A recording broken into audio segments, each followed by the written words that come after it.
everybody, to Inside Boxing Daily on the Grueling Truth Sports Network. Inside Boxing Daily is brought to you by the Sheridan Report. Make sure you check them out on the Grueling Truth.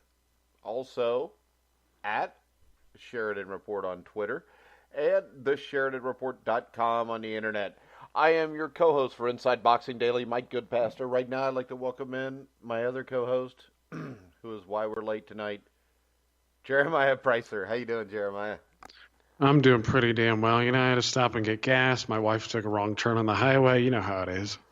Oh, why do you let your wife drive? You're supposed to be the man of the family, right? Well, yeah, that's true, but she has no drive time for her job, and I have significant amounts, so I make her drive whenever we got a little free time. Yeah. Yeah, whatever.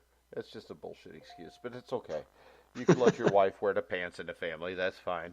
All right, so I want to let everybody know, Inside Boxing Weekly will move to Sunday. Monday through Friday, you'll hear me and Jeremiah at 11 o'clock Eastern every night.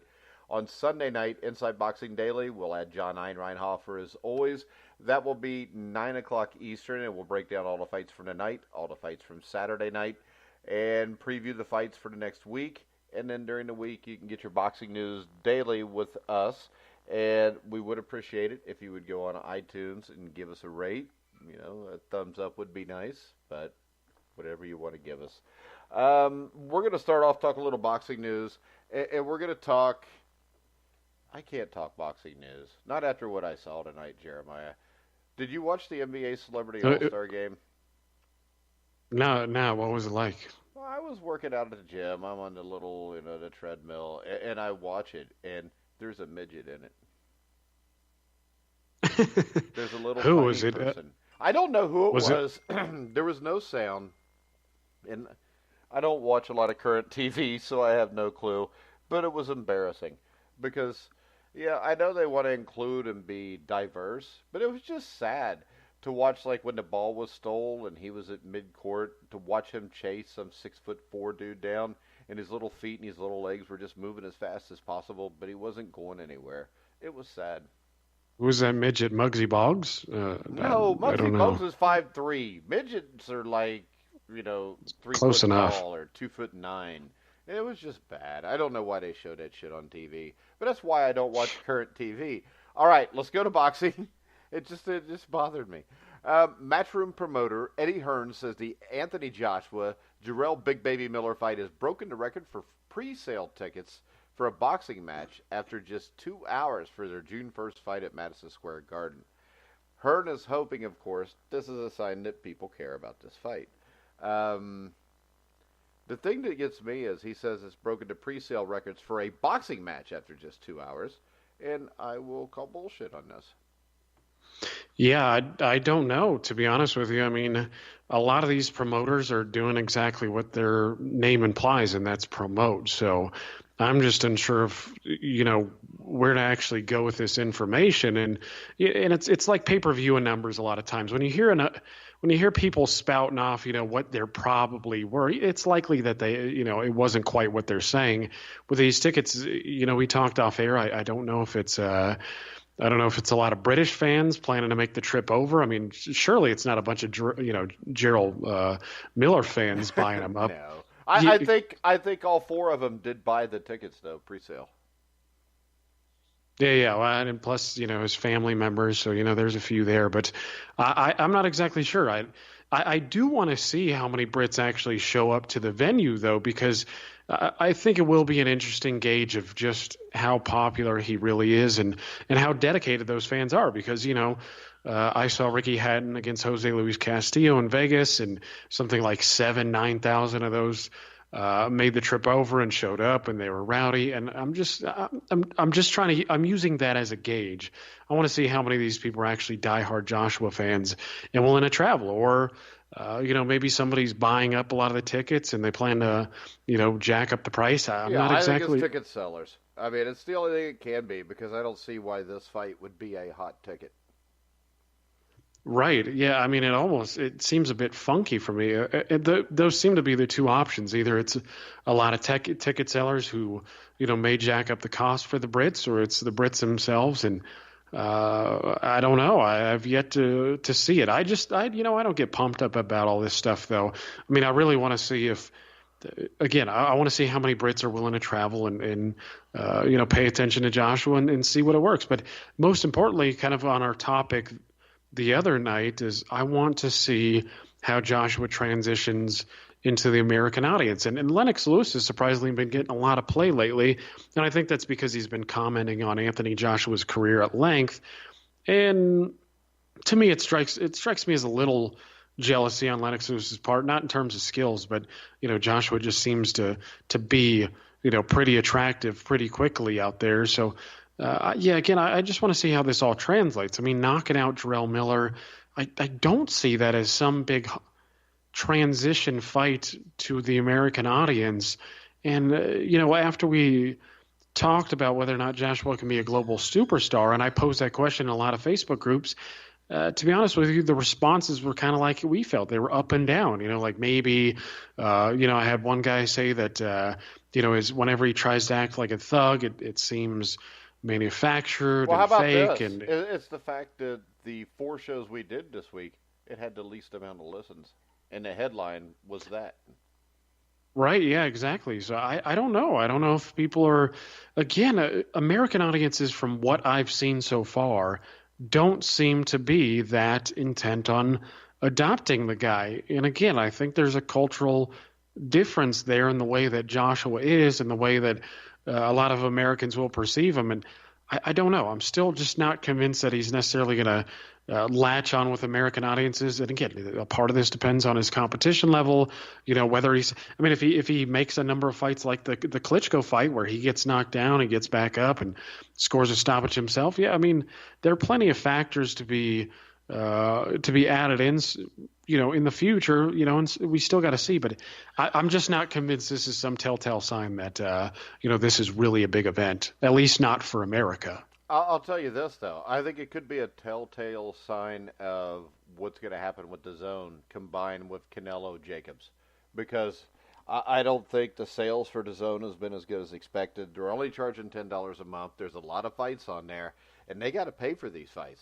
And if these 2 fights do not bring in a lot of subscribers, I think that you could see that go above $99 or $9.99 a month. I also think that within a year you could maybe see a DAZN pay-per-view platform.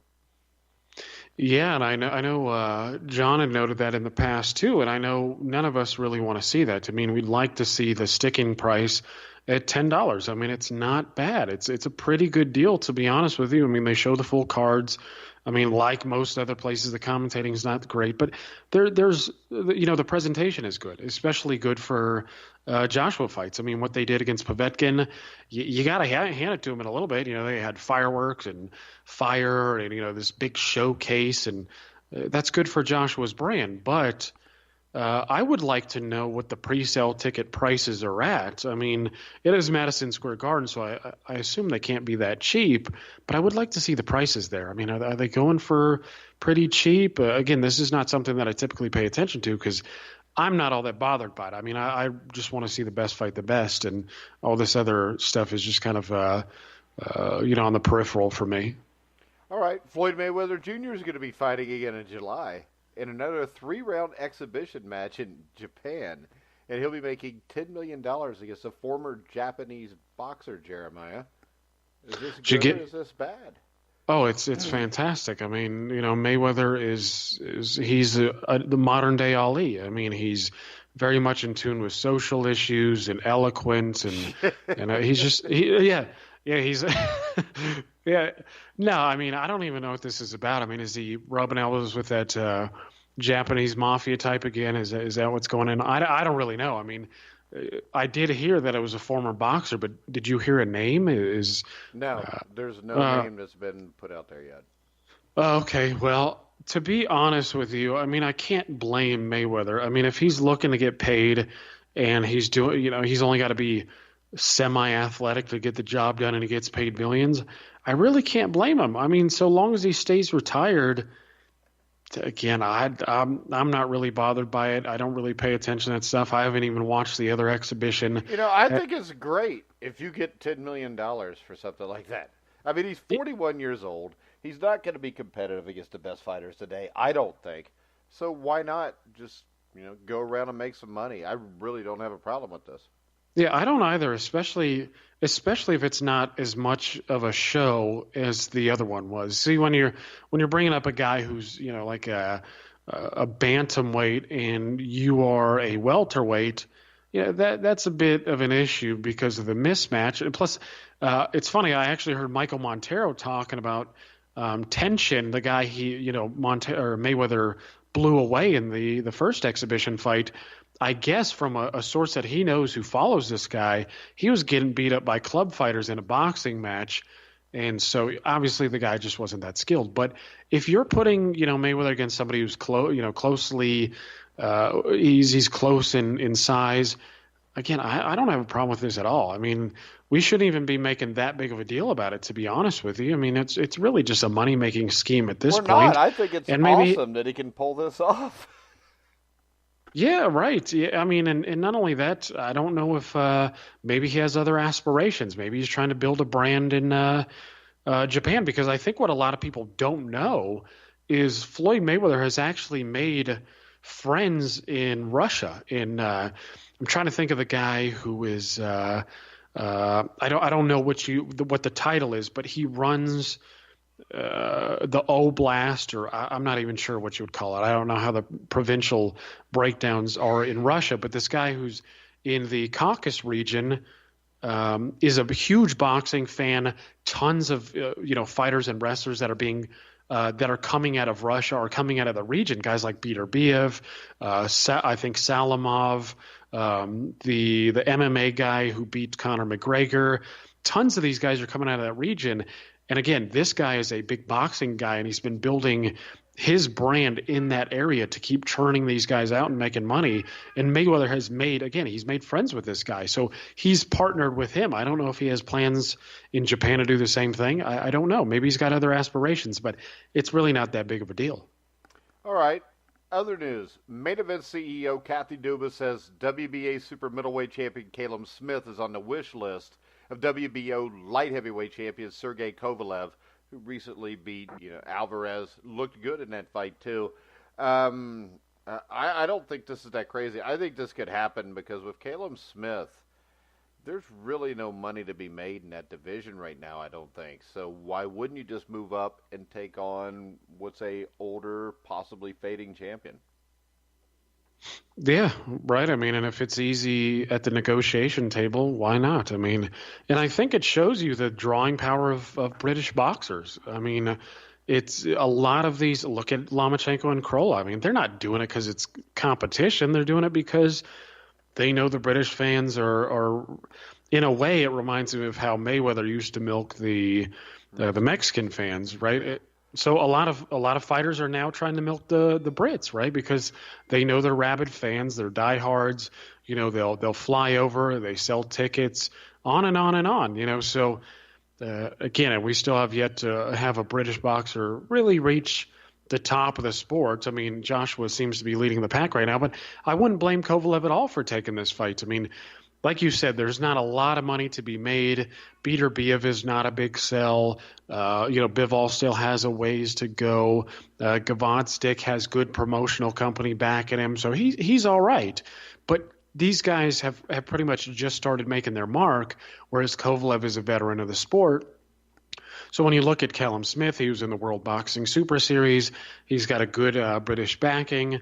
It makes sense in terms of, money. I mean, Kovalev can sell well. I think stylistically it's a good fight for him. Callum Smith is a solid fighter.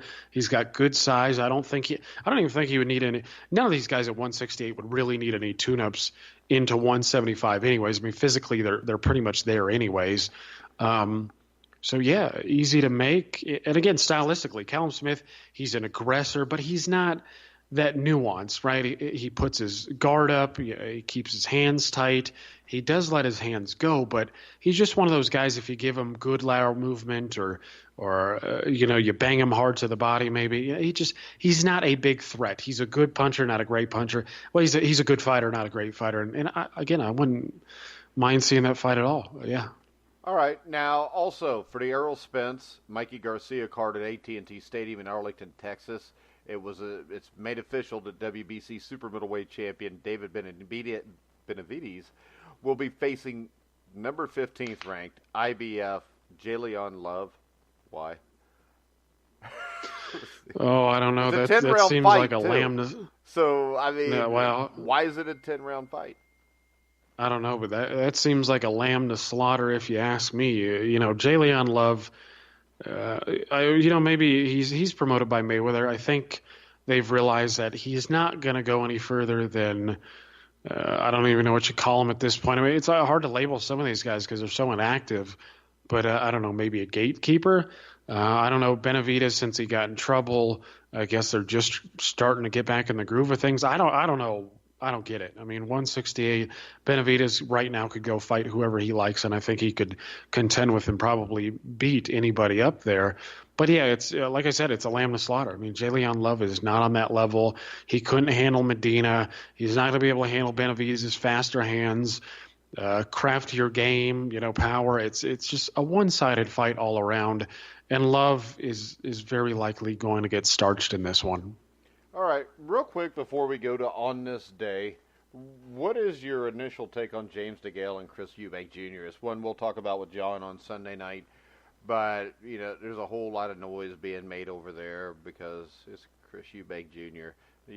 They got the face-off that I think it gets shown this week where they got into it or something. But what do you think here? Do you think DeGale's dropped off enough for Eubank Jr. to be able to beat him? Because I'm not impressed by Jr. I don't think Jr. is very good. Well, I do think Eubank Jr. has a decent shot at winning. I mean, DeGale looks pretty beat up to me. I mean, if you're losing Caleb Truex, who is a good fighter again, but Truex is, to me, like DeGale when he fought Badou Jack, that was to crown a new champion. And really, Badou Jack should have gotten that decision. It was close, but DeGale, to me, just looks like he's dropped off. And, Eubank, say what you want. He has, had some flat performance and looked like a damn amateur against George Groves. I still think that, DeGale is just not quick enough. He just seems more hittable to me than he did in the past. And Eubank at least has quick hands. So again, this fight for me is a toss-up, and I know initially it's kind of become a running British joke, to be honest, in that I think this fight was, or maybe still is, for the IBO belt, but I heard James DeGale had slandered it, and I was like, well, I don't really want a part of that. And Eubank Jr. had kind of been living off that and having his father, try to pitch us a sale that it was also a world title. And then, of course, he gets, his ears boxed off. And, and then George Groves drops the belt altogether, kind of showing what a fluke that was. But I do think it is a close fight. I do think it's interesting because if you're looking at where they're at in their career, Eubank has peaked. DeGale is on the downslide. They have styles that should provide some action. There's some personality there. Eubank Jr. he's never going to be that good of a fighter, but he sells tickets. He's one of those. He's kind of like the British Adrian Broner in a sense. Obviously, he's not that talented, but he sells, and part of that's his father as well. But he's just one of those guys who's not that good, but again, he's going to put butts in the seats. So I think it's an interesting fight. It's like a crossroads affair, even though I'm not sure where they go after the crossroads, but. Yeah, I don't know. It's a fun fight. I like it. But, neither one of these guys you would suspect, none of them are going to go on to, reign atop a division. But I wouldn't be surprised if either one of these guys got a victory. I wouldn't be surprised if one of them got some trinket shot, some alphabet soup organization. I mean, imagine if Callum Smith, doesn't move up to 175. What are his options? I mean, is he going to be able to fight, Gilberto Ramirez, no, because Ramirez is moving 175. He just said, I think today or yesterday, that he wants one introductory fight to 175, and then he's going to target. I think he said Kovalev. I'm not 100% sure on that. Moving on down, is he going to fight David Benavidez? I don't know. I think that would be a damn good fight, but I'm just not sure if that would work promotionally. So again, you look at the landscape and you look at Callum Smith's options afterwards, and it's like, where does he go? Well, if you want to take a soft touch, like all these guys seem to do at least once a year, again, I wouldn't be surprised if James DeGale or Chris Eubank, whoever wins, I wouldn't be surprised if they got a shot. All right, now we're going to move on to On This Day. Which on this day, Leon Spinks, a 10-1 underdog, upset Muhammad Ali for the World Heavyweight Championship. Jeremiah, what do you remember about the night of this fight? Well, I can't. Well, you already know that. I probably don't Jesus, remember. Weren't you? This was before my mother and father, conceived me. You know so what I don't remember about this fight is. Leon Spinks beat Alfio Righetti by a unanimous 10-round decision in November of that year. And before that bout, Bob Arum said that Ali, who was in attendance, would be signed to fight the winner to fight. The fight before that, I think, is when Scott Ledoux got a draw against Leon Spinks, that Ledoux, if you watch the fight, won the fight. But the thing that's impressive is 2 fights or 3 fights before this, the fight with Ledoux was an 8-rounder. So Spinks had only gone 10 rounds once. He was 6-0-1 going into the fight. Ali was supposed to fight Ken Norton. He was the number 1 ranked contender, but he didn't fight him. So what they did is they had a title eliminator for the WBC, I think, and they had an eliminator between him and Jimmy Young, which was actually maybe the most exciting fight Jimmy Young's ever been in, because Young and Norton was a hell of a fight. The winner was supposed to fight the winner of this fight. The thing that stands out to me about this, it was shown on CBS Sports. Brent Musburger did a call on the fight. And the thing about it, Jeremiah, is I forget what night of the week. I think it might have been a Saturday night, but there was like 70 million viewers for this fight on live TV. Wow, that's we don't get pretty 70 anymore. No, that's Super Bowl numbers, isn't it? It's up there. I don't know if it's Super Bowl numbers, but it's up there. I mean, I know in comparison, Game 7 of the 1975 World Series, I think, had 75 million viewers. So this is pretty big. I mean, nowadays, if you get 1 or 2 million viewers, it's big-time news all over the place. But the fight, actually, I think Ring Magazine named this the fight of the year in the 15th round, the best round of the year. I really think there was better fights in 1978 than this, but I think it was more because of the historical significance. Because, Jeremiah, there'd never been a guy this inexperienced who had ever won the World Heavyweight title. Yeah, and even though I do have a blind spot when it comes to the lead up to this fight, I did see the fight itself, and it was one of those things where Ali was just. I mean, I'm stating the obvious here, but he was just past it. I mean, he just languished on the ropes too much. His punches weren't sharp. He looked winded late, even though he did seem like he got a second wind there. But yeah, he just sat and waited around far too long. He just wasn't pulling the trigger. His jab wasn't particularly sharp. But the 15th round was pretty damn good. He sucked it up and gritted it out and caught Spinks with some nice shots, but.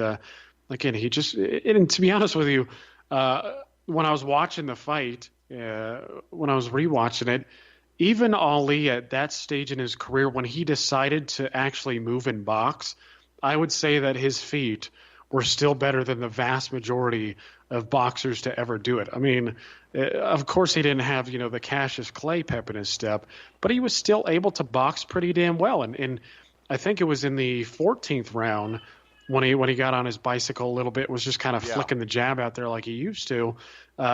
Spinks looked like he had a hard time tracking him down. It wasn't really until... Well, and look at the second fight. The second fight, that's the way Ali fought it, and Spinks couldn't track him down. Yeah, exactly. Yeah, and that was the one thing that struck me the most. And, of course, it even... I think the effect is even amplified when you think about how Cassius Clay or an early Ali would have fought him, and it was just absolute domination. I mean, Spinks would have been befuddled. But again, yeah, I'm not exactly sure what. Maybe you know better than I do, but I'm not exactly sure what contributed so much to Ali's performance because, again, like you said, in the second performance, he was the clear victor. In the first one, he looked pudgy. He looked aged. He didn't really do much. I mean, he was just. It was like a bad version of him against Foreman, where he would willfully back himself up to the ropes, and Spinks, even as many, even when Ali was laying back on the ropes and like, hey, just come get it. Even sometimes there, Spinks, he looked a little confused as how he was going to attack him, but he banged the body well there for in spots and just kept throwing. It was really a matter of him outworking him, but it was just again, I don't know what contributed to Ali's performance, why he looked so lazy, but I mean that's really all that it was. Maybe you have some background information on that I'm not aware of. Background, but it's always been kind of whispered that maybe Ali lost the fight so he could come back and become the first 3-time champion. But when you look at Ali's career and the heart that he showed, I doubt that happened.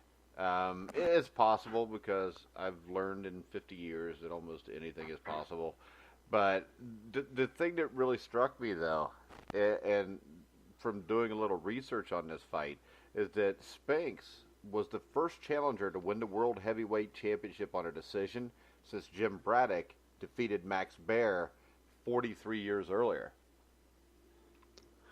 Wow.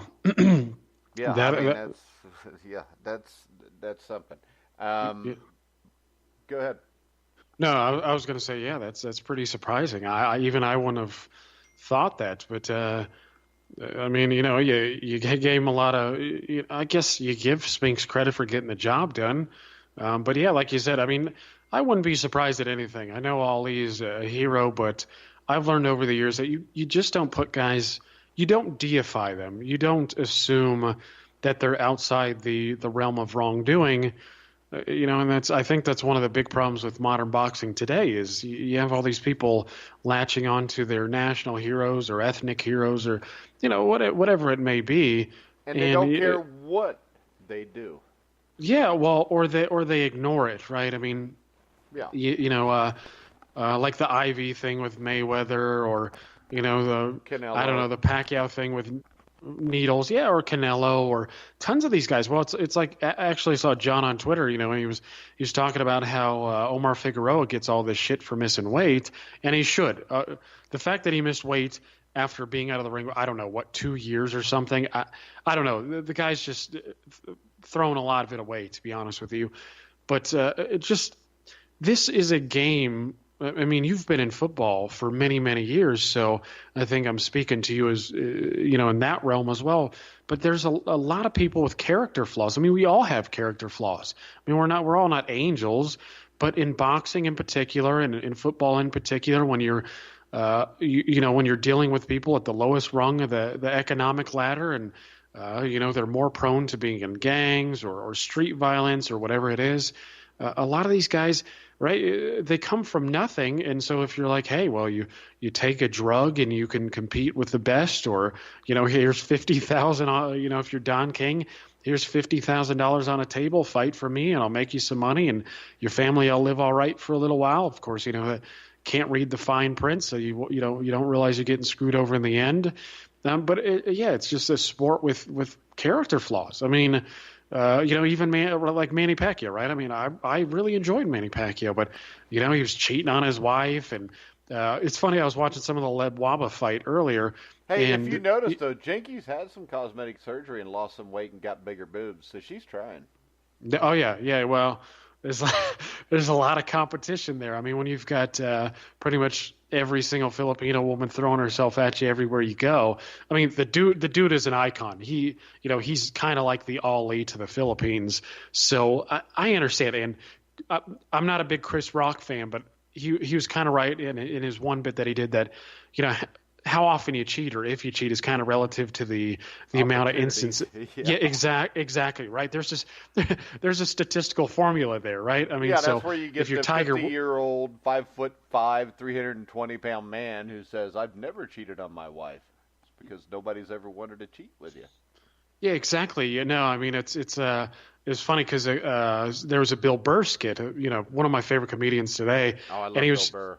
oh yeah, he's excellent. Well, he did that one where he was talking about how, how these guys with the jowls and whatnot, and they're on, CNN or MSNBC, and they're like, it's absolutely reprehensible that Tiger Woods would, mess with anybody other than his Swedish model wife or whatever the hell.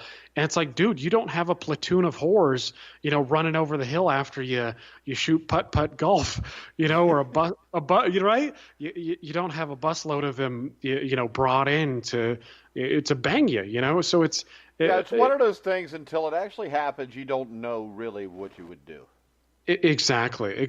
I mean, and no matter how hard, like it's like smearing, Arnold Schwarzenegger or something because he messed with his maid, and I'm like, okay, so is that all you got on him? This is a dude who moved from Austria. I think there's a lot more on Arnold Schwarzenegger than just that, though. Well, in terms of cheating. He's a politician too. You can't get any lower than that. Well, right? No, right? No, I'm just trying to keep it within the confines of cheating. For me, it's like the dude became Mr. Universe twice. He had to learn a new language. He became an action hero. He became a politician. The guy's still in the spotlight. He's done all sorts of gigs, right? Okay, so he sleeps with his maid, and that's the most dirt on you have in this amount of time of all the women that were thrown. I mean, it's probably not. I don't know, but that's the thing, right? Is these guys with the jowls and whatnot, who look like bulldogs? It's easy to say, but even then, even if you're ugly, you don't look like Arnold Schwarzenegger, like Harvey Weinstein, right? He was like, I used to just be some fat ugly Jew, and then I became a big director in Hollywood, and chicks were doing casting couches with me, so a lot of this is relative, and we like to sit on our high horse, and a lot of us, while we're popping pills from a couch and whatnot, not me personally, right, but a lot of us are popping. I'm not in that stuff, but there's a lot of hypocrisy in the things that people say. Everybody is a hypocrite. Of course, nobody that has not done something wrong. It's just the degree that you do wrong, but also your station in life tells you this: if you have a lot of money and you're famous, you have a lot more opportunities to do bad stuff. If you're poor and you're living in a trailer park somewhere and wherever, your opportunities aren't as great, except for maybe your sister who lives next door. Yeah, and I'm not even sure how great of an opportunity that is. I mean, it's according to what your sister looks like. Yeah, exactly. Well, you got to be careful with the genetics there too. You know what I mean? It's places like Saudi Arabia and Pakistan. West Virginia. Right? Yeah, they've learned the ills John. Of backwoods or yeah. Sorry, not sorry, John. No, but they've learned the ills of inbreeding. But yeah, it's one of those things like in boxing and in football. People always wonder like, well, why do these athletes do stupid stuff? The opportunities there. It's not always that easy. It really isn't. I mean, also, and not only if you're a big time athlete, Jeremiah, you've been babied your whole life. You've been allowed to do whatever the hell you wanted to do. Especially as a football player. Especially as anything. Baseball player, basketball player, football player, a great boxer. I mean, Mike Tyson, Custody Amato let him run around and do whatever the hell he wanted from the time he lived with him. And he definitely did whatever he wanted before then. So the problem is, when you are spoiled and you're babied basically your entire life, it's really hard to think that when you're 25, all of a sudden you're going to grow up when you'll probably be even treated more that way than you were when you were 15.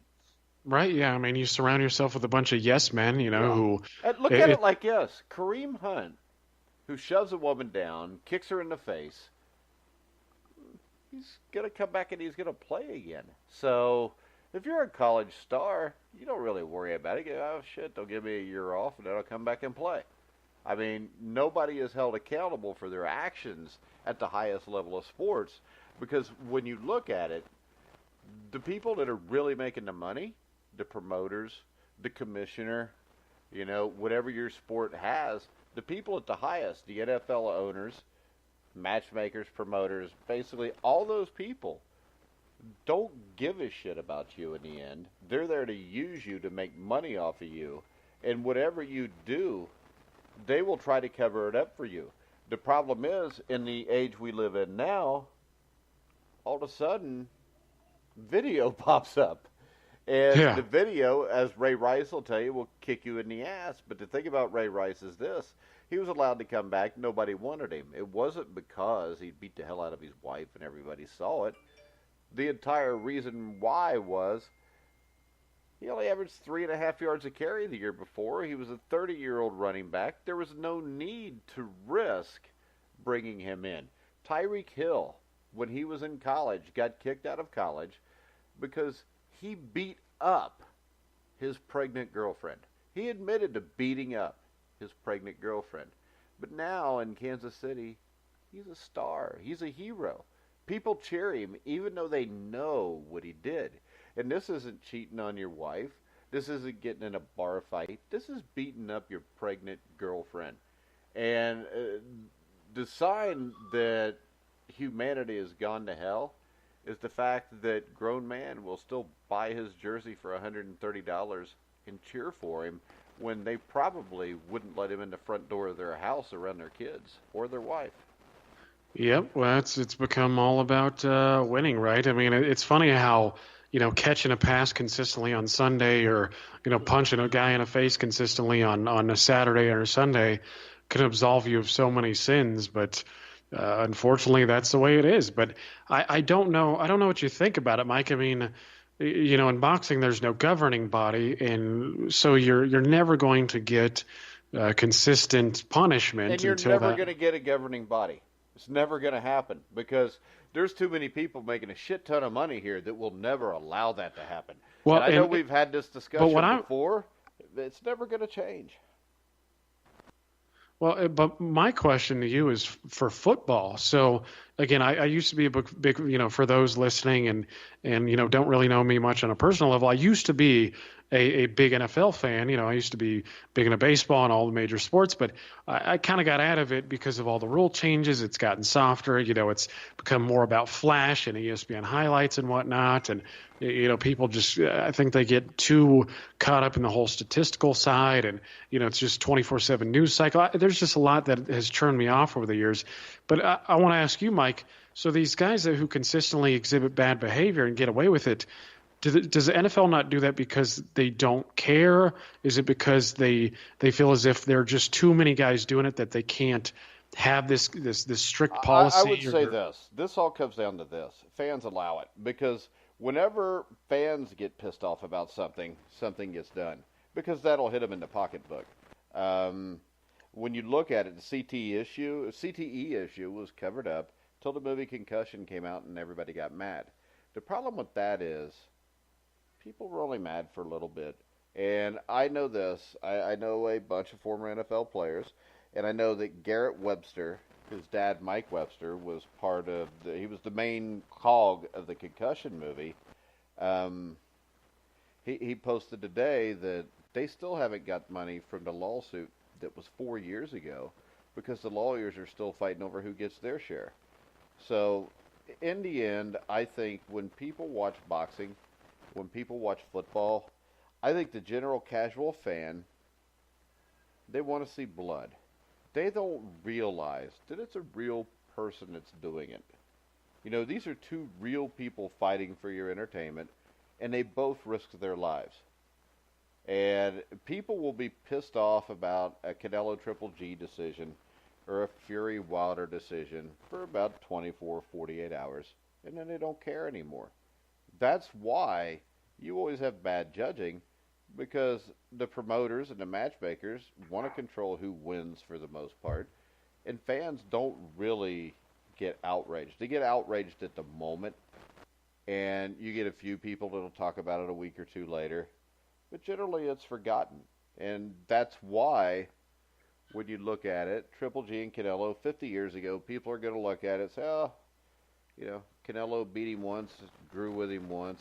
That's it. They don't remember what went into that, and they don't care.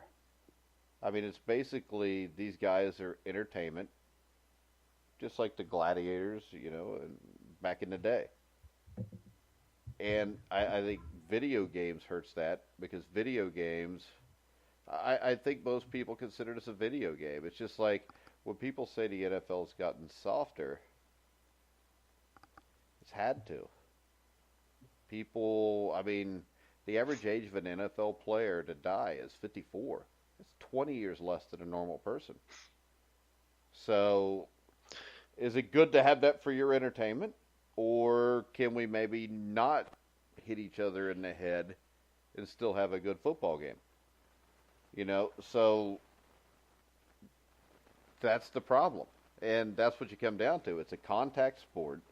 And now you know what you're getting into. Now, not the same thing. But in the 1970s, nobody knew that brain damage was irreversible. None of these athletes did. Nobody ever talked about it. If you got up and you staggered around a little bit, they'd give you some smelling salts, and then you'd go back in because nobody knew. And Yeah. the bad thing is this. There's proof that the NFL knew from the mid-'80s on and did absolutely nothing about it. And it's great to say, well, I want to see these guys, go out there and knock each other's heads off. But in the end, these are men with families. I got over Yeah, that kind of a remind. long time ago because it's just like Matt Blair, great Minnesota Viking. I interviewed him, one of the first interviews we ever did for the NFL Legends show. This was 4 years ago. And I would talk to him periodically. And then on his birthday, about a year and a half ago, he sends me this crazy video singing happy birthday, jumping around, dancing. And his wife calls me and she says, I'm sorry. She said, Matt's got dementia really bad now and doesn't really know where he's at. So I don't think people really understand what goes on. They don't Yeah. understand that it's not just this big hit and then they think everybody goes home and everything's fine.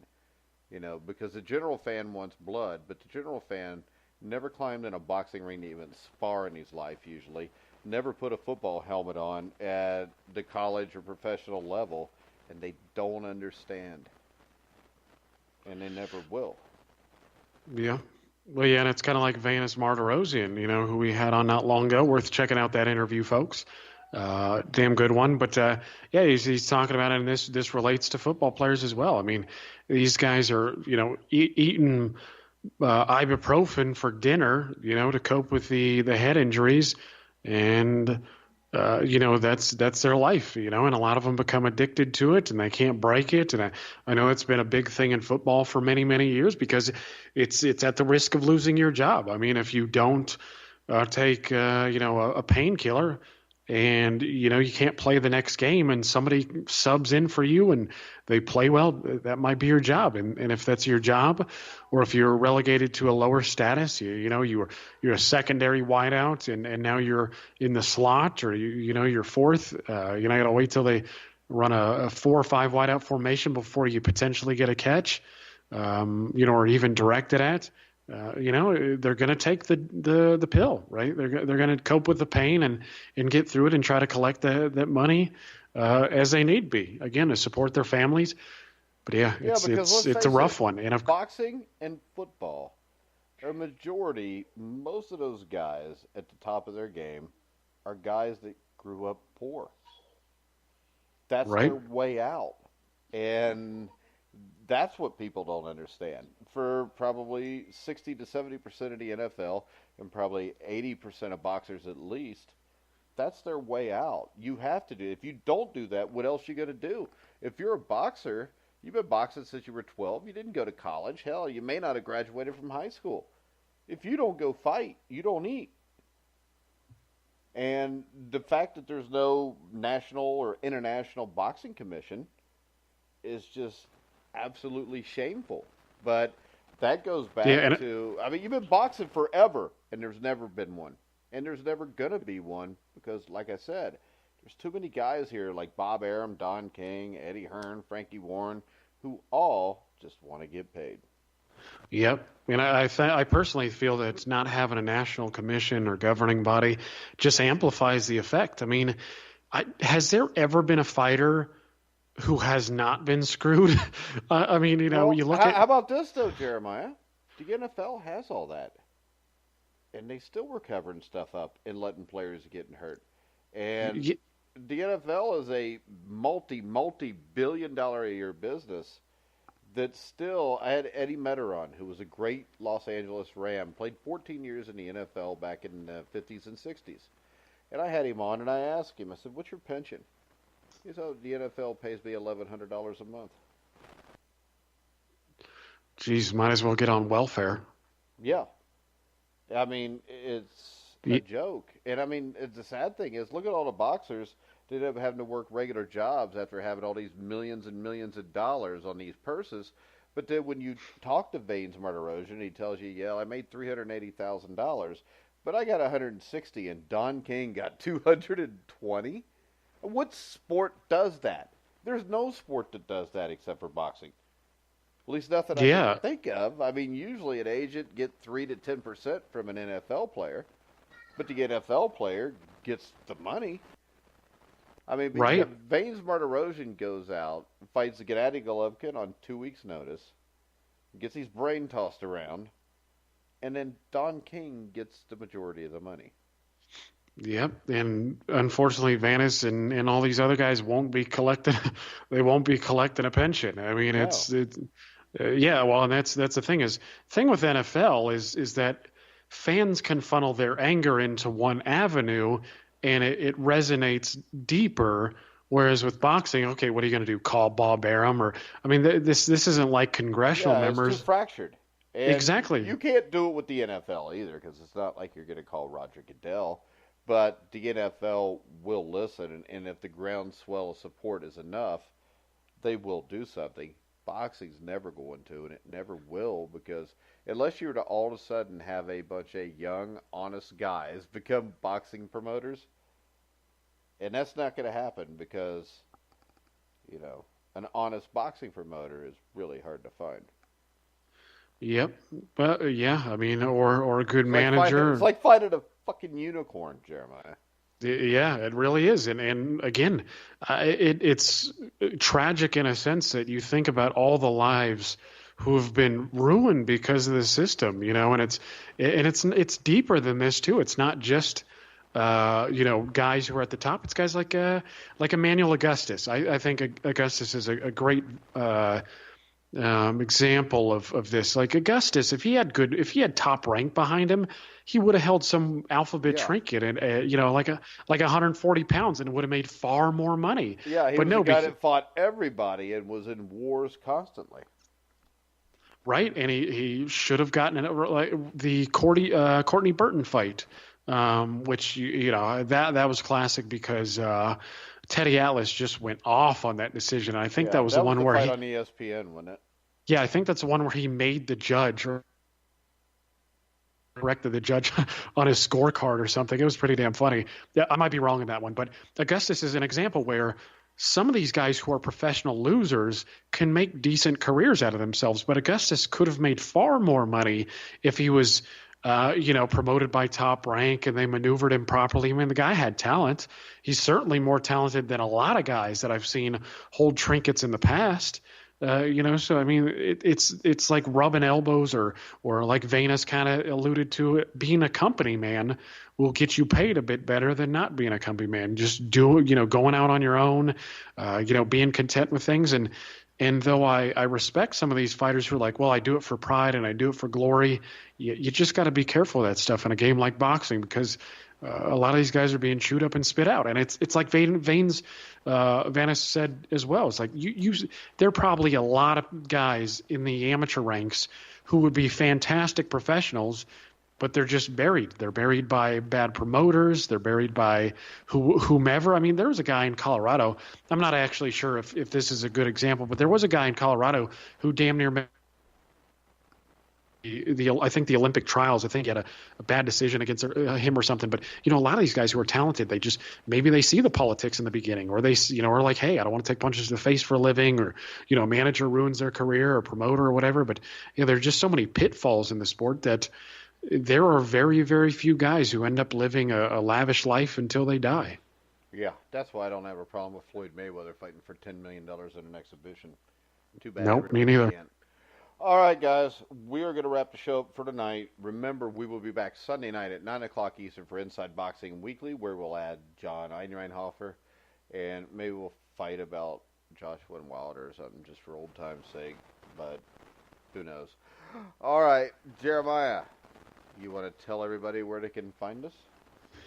Wherever you listen to podcasts, people, iTunes, the big ones, Spotify, TuneIn, Stitcher, Spreaker. Spreaker is good for us because that's where you can catch us live instead of waiting until afterwards if you have to and catch it on some other platform. YouTube, and as always, comment, rate, subscribe. Give me a feedback, send me a personal message. I'm up for that too. I mean, whatever we can do to improve your listening. At TGTN Boxing. Yeah. Go there. I mean, you can even go to my Facebook account. That's where that's my preferred method of interacting with fans and whatnot. I don't like to be limited by character limits, but wherever. Just find us. Again, rate us, subscribe, all that good stuff, and give us some feedback. All right. You can follow me at Grueling Truth. Make sure you go on and like our Facebook page also. All right, guys, we're going to wrap the show up for tonight. We will be back Sunday night and then every day next Monday through Friday at 11 o'clock Eastern. Reminder, Sunday night at 9, and that'll be every Sunday from here on out to review and preview all the fights. Boxing news Monday through Friday, 11 o'clock Eastern. We appreciate everybody that's listened over the last 2 weeks. And like Jeremiah said, if you have any comments or anything you want to hear us talk about, just send either one of us a message, and we will do it within reason.